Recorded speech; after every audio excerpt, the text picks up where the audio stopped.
Katulad daw nitong nail design ko ang ipapagawa ni client. Huy! Hello beautiful ladies! For today's video, meron tayong walk-in client and time check. Almost 10 PM na po pero tinanggap ko kasi money gel polish lang naman ang kanyang ipapagawa. Kani, extension ni ako 1 month na ni kapindam.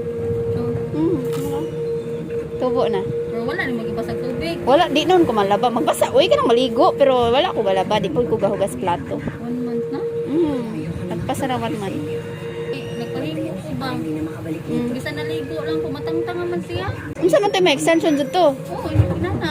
Basi press on ra to. Dili extension. Masangit sa imong buhok. Masangit. Basi wala giglo niyang maayo. Kanang ang kilid. Ilak man ang good isilt man ang kilid para dili masangit-sangit. Para sa ani? Gluhan doon na ni mo daras kilid nga dili masud ang buhok.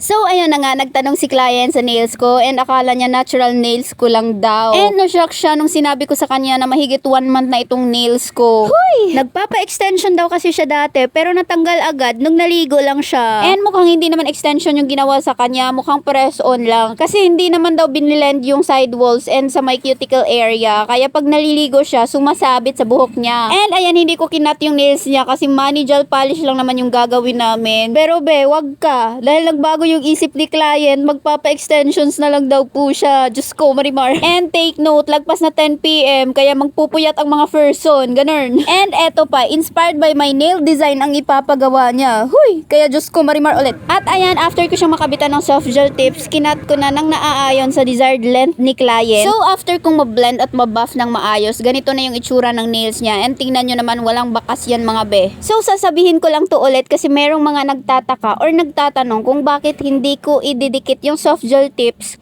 closer to cuticle area ni client. Kasi, kailangan nating i-blend yung tips sa natural nails ni client. Or ganito yan, para mas maintindihan nyo. Kailangan nating i-file yung tips, yung dinikit natin, panipisin doon banda malapit sa cuticle area at side walls para pumantay doon sa natural nails nyo. Nagets nyo ba? Nang sa ganun, malalak or masisil natin at hindi sasabit sa buhok. Aside from that, magiging mas matibay kasi close yung gilid-gilid, hindi papasok yung tubig o kung ano-ano. Magiging smooth ang transition at application natin ng gel polish. At kapag tumubo na yung nails mo, pak, mukhang natural. Hindi sasabit yung buhok nyo dyan. Imaginin nyo na lang, basta. At huwag kayo mag-alala kasi papatungan naman yan ng base gel or builder gel. Kaya aabot yan hanggang kung saan gusto mo. Kahit sa dulo pa ng mundo. Huy! Pero seryoso, ganun talaga siya kaimportante. Kasi pag dinikit natin magmula doon, malapit sa cuticle pocket, hindi natin siya mablend. Kasi matatamaan yung skin ni client at masasaktan siya. Ang hirap pa naman mag-move on. Huy! Move on. Pero meron namang other way kung gusto nyo. Pwede namang panipisin muna yung tips bago ikabit or idikit. Pero eto yung better way na alam ko. Kaya pag hindi ganyan ang ginawa sa'yo, edi good luck.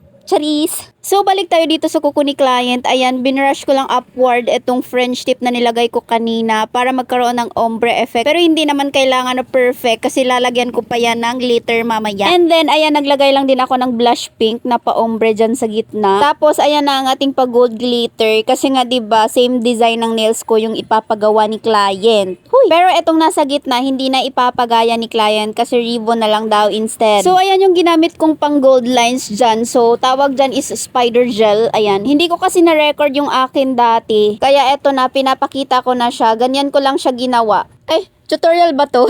Tapos, dyan naman sa may thumb niya, ayan, flower lang na may gold kineme. O, diba? Parehas na kami. Tapos, eto namang pa-ribbon design niya, ayan. Pero mas bet ko atang ilagay dito sa may bandang gitna. Kaya nilipat ko lang. And after kong mag-design, eto na ang kanyang final result.